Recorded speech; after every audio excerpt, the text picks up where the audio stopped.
অনেক সমস্যা আপনার বলছে 12টা ফিঙ্গার নেবে, সে জায়গায় একটা বেজে গেছে, এখনো সমান নাই।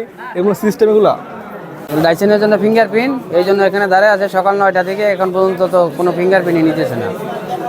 তারা বলতেছে মাদার একটা মেশিন নাই, আর একটা মেশিন মাদারীপুর থেকে আসতেছে, এখন কি আসছে না আসে তাও জানি না, ভিতরে লোক দাঁড়ায় আছে, কী করে সেটাও আমরা এখন জানি না। আমি লাইসেন্স করতে আসছি প্রাইভেট কারের, তো আমরা ওই প্র্যাকটিক্যালি আর কি ওইখানে পরীক্ষা দিছি, লিখিতভাবে পরীক্ষা দিয়ে এখানে আসছি। আসার পরে দীর্ঘ সময় ধরে আমরা এখানে অনেকগুলো মানুষ দাঁড়ায় রয়েছি, ঠিক আছে, কিন্তু কোনো প্রতিক্রিয়া পাইতেছি না। এই স্যার আসতেছে, আধা ঘন্টা টাইম দিতেছে, 12টা টাইম দিতেছে, এখন অলরেডি 1টা বেজে গেছে। আমরা অলরেডি সবাই ক্লান্ত অবস্থাতে আছি, ঠিক আছে। এখন পর্যন্ত কোনো কার্যকারিতাই শুরু হইতেছে না। আমি অপেশাদার ড্রাইভিং লাইসেন্স করার জন্য আবেদন করছি। আমার আজকে পরীক্ষার ডেট পড়ছে, ঠিক আছে।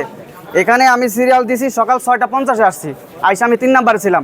3 নাম্বার থাকার পর এখানে অনেক লোক আরও আসছে। আমি 3 নাম্বার সিরিয়াল দেওয়ার পরে এখানে বলছে অনেকক্ষণ দাঁড়াই রয়েছি, 2 ঘন্টা প্রায় যাবত।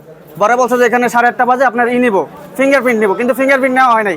এখানে দাঁড়ানোর পরে সবাইকে বলছে যে আপনার ঈদগাহ মাঠে যান, ওখানে আগে লিখিত পরীক্ষা হইব। লিখিত পরীক্ষা দেওয়ার পরে এখানে আসছি 10টা বাজে। 10টা বাজে বলছে যে 12টা বাজে ফিঙ্গারপ্রিন্ট নিব। এখন 1টা বাজে গেছে, 1টা বাজে গেছে, কিন্তু এখনো ফিঙ্গারপ্রিন্ট নেওয়া হয়নি। আমরা অনেক ভোগান্তিতে আছি, ঠিক আছে। এগুলো সমাধান করলে খুব ভালো হয়, সাধারণ জনগণ আপনার সুফল পাবে আর কি। নেওয়ার জন্য এক্সট্রা কোনো ব্যক্তি নাই, আমার 2 জনের ব্যক্তি নাই,